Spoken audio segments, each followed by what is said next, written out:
Hey, this is daytradereport.com. We're looking at the usdebtclock.org on May 13th, 2020. It's 1:39 p.m. and we're comparing it to the March 24th recording of the usdebtclock.org that we have. Some interesting figures we just calculated is that the U.S. national debt is increasing at $260 million per day.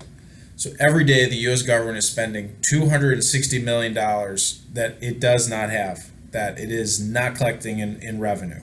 They are borrowing this money and spending $260 million a day.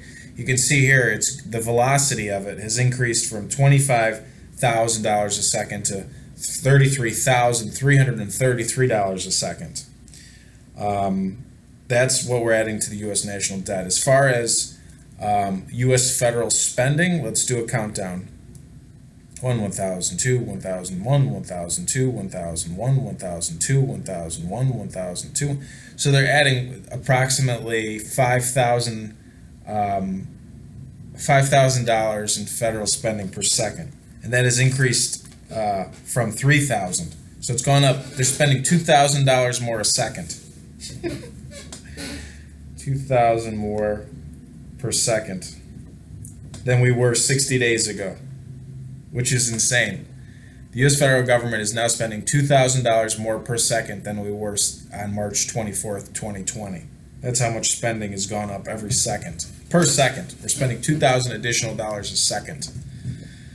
It's totally unsustainable. And but again, it's not unsustainable. It'll look like this. Just add another zero. Okay.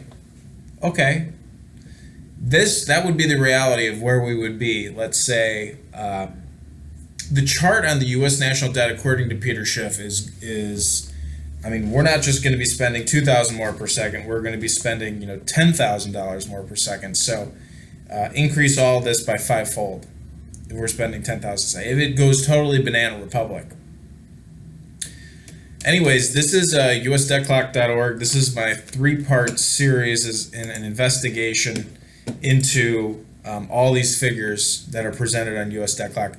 Now, one thing I wanted to address was the U.S. national debt versus the currency and credit derivatives market. So, March 13th, 2020, the currency and credit derivatives now, which is the personal debt per citizen equals the total consumer debt, including mortgage and revolving and non-revolving debt divided by the number of U.S. citizens. The source is the Federal Reserve.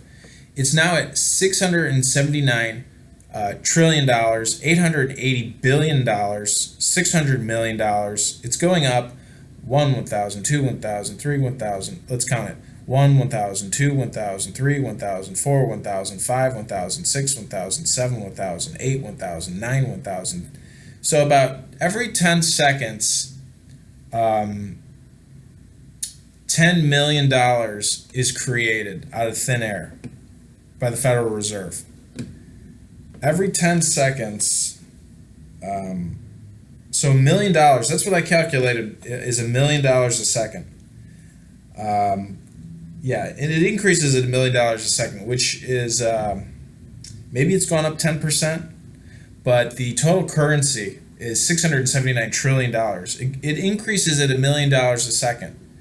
That is really the number to watch, and that's what I want to compare right now. So today it's at $679 trillion. On March 23rd, March 24th. Probably till April, May, maybe June, to prevent the paper to go. It was at $673 trillion. So it has gone up by $6 trillion. All right, so let's just make sure we got this calculation right. It's 679.8 minus 673. Let's do 8 or 673.7. So it has gone up $6.1 trillion. That is the true number of how much currency has been created. Not the U.S. national debt, but we've spent $6.1 trillion, essentially. That's the true accounting number. Or essentially, what is that, $10 billion a day? So 6.1 divided by 6.1 trillion. I can do the actual calculation on this calculator. 1, 2, 3, 1, 2, 3. 6.1 trillion divided by 60 days, which is $101 million, which is that what I said earlier? 101 million is created every single day by the Federal Reserve.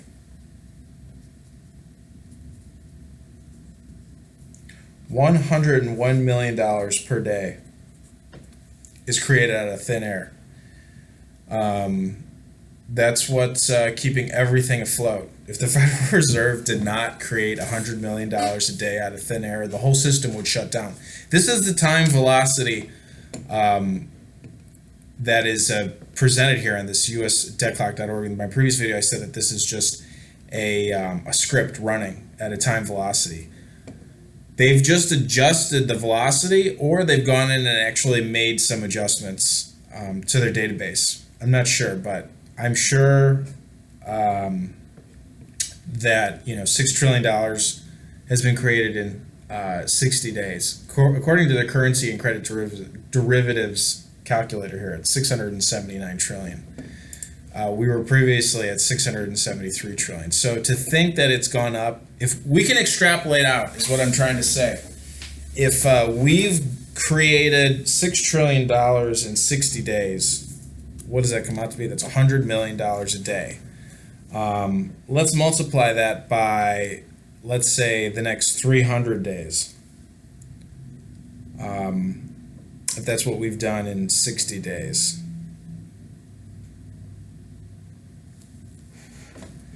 So, do you think, I guess, will this velocity slow, or will the Federal Reserve over the next 60 days just keep spending $100 million a day? Will that currency and credit derivatives go up 6 every 30 days? I'm sorry, 6 every 60 days. It's going up 3 every 30 days, so I guess we could add 36 on there.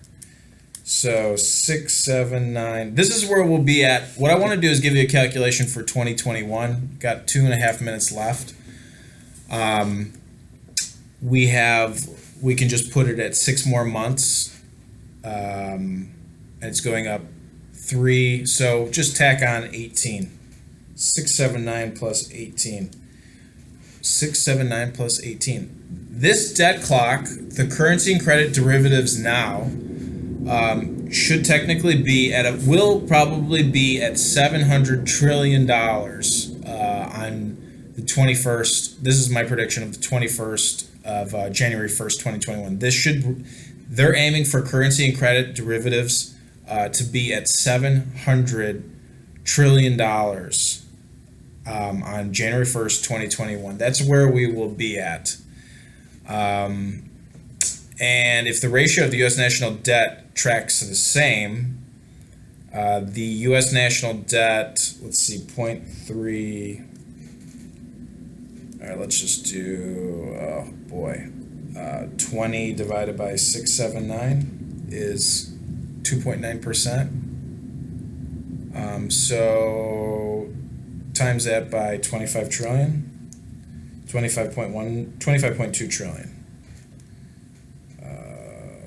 25.2 trillion, which is 25 trillion, 200 billion. Gives us how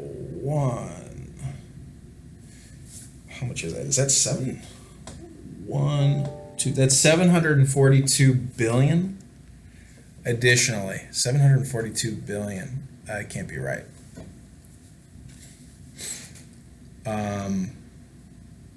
But really, the U.S. national debt should technically be much higher. If we've created 6 trillion, it should really, theoretically, right now it should be at 31 trillion.